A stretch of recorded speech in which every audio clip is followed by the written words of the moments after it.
J'ai peur juste qu'on arrive Bruno à survivre à ça. Bruno Gassio. Je peux? C'est marrant, quand elle parle, vous lui dites pas je peux. Mais Parce que- apparemment, parce que- quand moi je parle, ça vous ennuie beaucoup. Je suis J'ai navrée. très peu Demandez parlé à Frédéric de ne précédemment. plus m'inviter. Je rattrape. C'est pas ça, c'est qu'elle sait finir une phrase. Ah oui, Et elle a appris à finir une phrase. oui, mais moi j'ai pas L'esprit- appris. J'espère que vous m'apprendrez à faire Allez-y, des bonnes allez-y, blagues et à Bruno. finir mes phrases, cher Bruno. Donc Et à je être aimable pense, aussi. je pense profondément que je vais mettre les pieds dans le plat un petit peu. La France est un pays profondément raciste. Et on en a, nous les Blancs, je veux faire, le côté raciste. 400 ans d'esclavage, 350 ans de colonisation, ça s'efface pas comme ça. Et on a toujours le sentiment, nous Blancs, que l'on doit aider le Noir à s'intégrer chez nous. On doit aider l'Arabe à s'intégrer. On a une espèce de paternalisme qui traîne comme ça, toujours, toujours, toujours et toujours.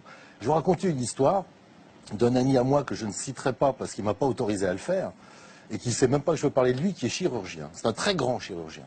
Il change le cœur et les poumons des gens. Il se trouve qu'il est algérien. Il a fait ses études en France. Et on le laisse faire son travail de chirurgien tant qu'il opère. Lorsqu'il demande à être entendu, à être professeur, à dire, par exemple, on pourrait faire fonctionner l'hôpital différemment, on lui fait comprendre qu'en tant qu'Algérien et en tant qu'homme accueilli chez nous, il faut qu'il la ferme. C'est un peu comme s'il travaillait dans un garage.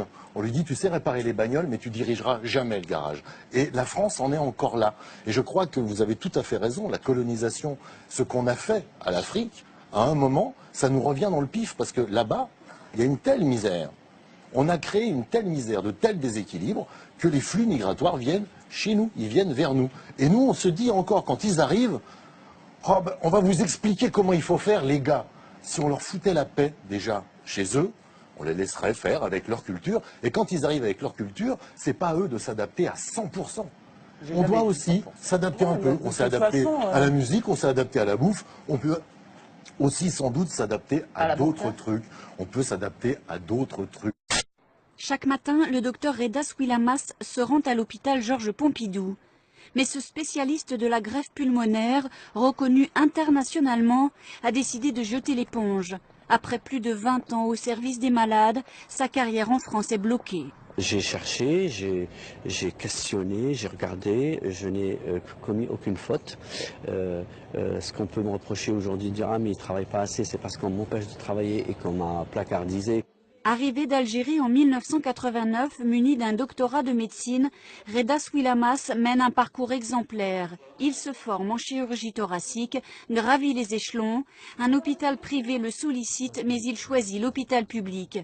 Son équipe de greffe du poumon devient l'une des plus performantes de France.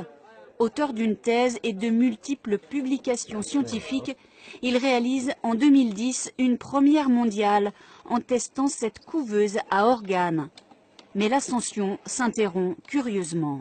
Si vous voulez, je commençais à avoir une stature de professeur pour pouvoir donc travailler, enseigner, faire de la recherche sans l'étiquette. Et quand vous faites ça, vous êtes très mal vu. C'est un système qui décide un jour de vous marginaliser parce que vous gênez d'une manière ou d'une autre. Vous vous gênez parce que vous êtes peut-être trop compétitif par rapport à la moyenne. L'assistance publique, son employeur, n'a pas voulu répondre à nos questions. Aujourd'hui, à la veille de partir aux États-Unis, où il a signé un contrat avec une fondation de santé renommée, il publie son histoire. Une histoire faite d'excellence, mais aussi de brimades et de discrimination. Je ne suis pas dans les plannings, par exemple, alors que c'est une obligation, d'après ce que je sais.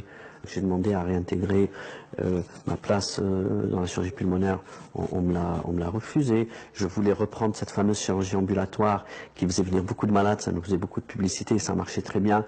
C'est resté lettre morte. Je ne trouve rien d'autre que, comme m'a dit quelqu'un, mon ethnie. C'est mon point négatif. Et ce point négatif a fait basculer tout le reste. Un de ses collègues, lui-même professeur à l'hôpital, parle du docteur Swilamas comme d'un homme talentueux qui aurait dû accéder aux plus hautes responsabilités. Un homme à qui les Américains viennent de dérouler le tapis rouge. Qu'est-ce que tu veux que je dise aux petits frères qui viennent me voir et qui me disent qu'à cause de leur nom, leur apparence, même s'ils ont leur diplôme, ils n'ont pas le job? Qu'est-ce que tu veux que je leur dise à ces petits-là, alors qu'ils ont aujourd'hui la preuve à l'échelle nationale que malgré tous les diplômes requis, au final, t'as pas le job. Il a 3 Ligues des Champions et il a pas le job. C'est un génie. Un homme à qui les Américains viennent de dérouler le tapis rouge.